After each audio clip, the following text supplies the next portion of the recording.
Yesterday, during what was expected to be a simple homily, Pope Leo XIV spoke with a level of clarity and directness that made many people sit up in shock. His words weren't shouted. They weren't cloaked in layers of theological complexity or hidden behind diplomatic caution. They were firm, calm, and deeply rooted in traditional faith. In today's world, where so much of religious language has become soft and vague, this kind of speech felt revolutionary.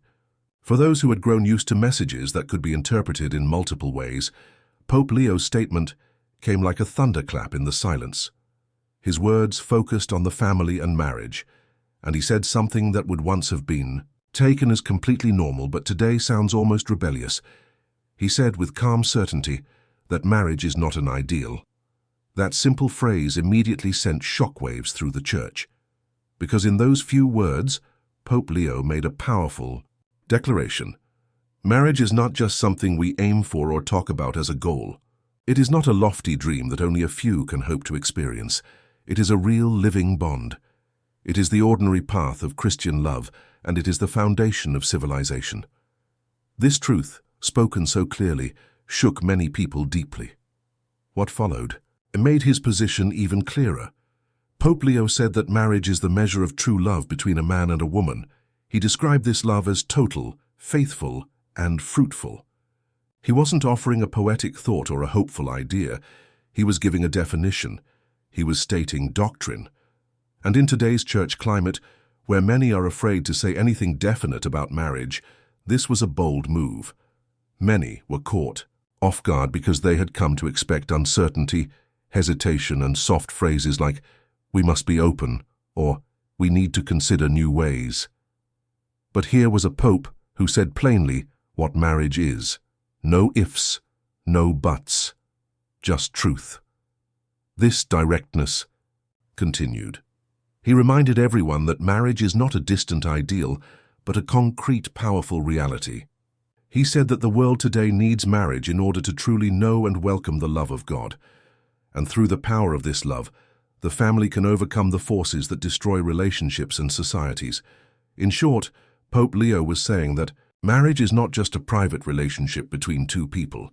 It is something much larger. It is a path to holiness. It is a tool for healing the world. It is the base on which communities and even nations stand. And there were no references to new models of union. No careful language meant to include every lifestyle choice. He didn't try to soften the teaching to fit modern expectations. He didn't say, "Well, we must be sensitive to everyone's choices." Instead, he spoke of marriage as God created it, a union between one man and one woman open to life. He made no apologies for that. And because he didn't apologize, many people were shaken. Not because he said something shocking, but because he said something true. And that truth stood in contrast to much of what has been said in recent years. What truly gave strength to his words was the consistency throughout his message. Pope Leo didn't throw out this one statement and then move on. He built on it. He called marriage the canon of true love. He didn't call it an ideal or a model or a personal preference. He called it a canon, a rule, a measure. That word carried weight. He was saying this is the way to measure love, not by how we feel or how society shifts, but by the truth of what marriage is meant to be. That means marriage is not optional. It is not one way among many. It is the path God gave us. And then came the deeper explanation. Pope Leo reminded everyone that this love is not a mere emotion. It is not something that fades or shifts. It is not fragile or temporary. It is a total gift of self. It is faithful, lasting through time. It is fruitful, open to new life. These are not new ideas, but they have become rare to hear. In many parts of the church today, these truths have been whispered or even avoided because they are considered too difficult, too narrow, or too offensive. Pope Leo brought them to the front and center. He said them out loud, clearly and with confidence. He also connected this teaching to the very nature of freedom.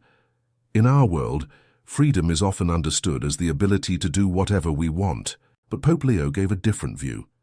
He said that freedom is the ability to choose what is good, and he gave the family as the clearest example of this. In the family, people learn to give, to love, to care for others. They do not live only for themselves, they live in relationship. And through this they become more fully human. He warned that when freedom is used not to give life, but to take it away, then we betray our humanity. And yet, even in the face of such betrayal, Christ prays for us. His prayer, the Pope said, is like a balm on our wounds. It brings forgiveness, it brings reconciliation. In these words, Pope Leo gave not just a teaching, but a deep comfort. He was saying that no matter how broken our families may be, there is still hope. There is still healing.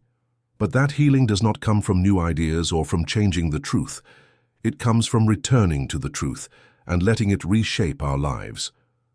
Then came a powerful declaration about what unity really means. Pope Leo said, "We are here to be one as the Lord wants us to be one." He wasn't just talking about families getting along. He was talking about a unity that reflects the very nature of God. Different yet one. Many yet one. This is not about blending everyone into the same thing. It's not about creating a grey mass of sameness. It's about a unity that respects difference but holds fast to truth. That kind of unity is strong. That kind of unity can change the world. And then, quietly, he added something that struck deeply. He said, "Through unity, we will be a sign of peace for all in society and in the world." That statement was easy to miss, but it was explosive, because it shifted the focus of peace away from diplomacy or global conferences. It placed it right at the heart of the family. Peace begins there, Pope Leo said. And he added one final line that rang with power. The future of peoples is generated by families. That one sentence holds so much meaning. It means that the future is not in technology or policy or even economic strength. It is in the family. When families are strong, societies are strong. When families are weak, societies crumble. And so the mission of the Church must begin there, not in adapting to the world, but in rebuilding the family, not in offering many models, but in holding up the one model that works. Before ending his speech, Pope Leo made sure to avoid any misunderstandings. He knew how quickly his words could be twisted, so he said very clearly that Christian unity is not about blending everyone into one idea or group. It is not about making everything the same. It is about communion in truth. It is about being united, not because we all agree with each other, but because we all hold fast to the same truth. That truth is not something we invent. It is something we receive. This speech, given calmly and without drama, has already started to create waves. Not because Pope Leo said anything new, but because he said something old in a clear and powerful way. He didn't add footnotes or qualifications. He didn't suggest that maybe things have changed. He simply stood up and told the truth.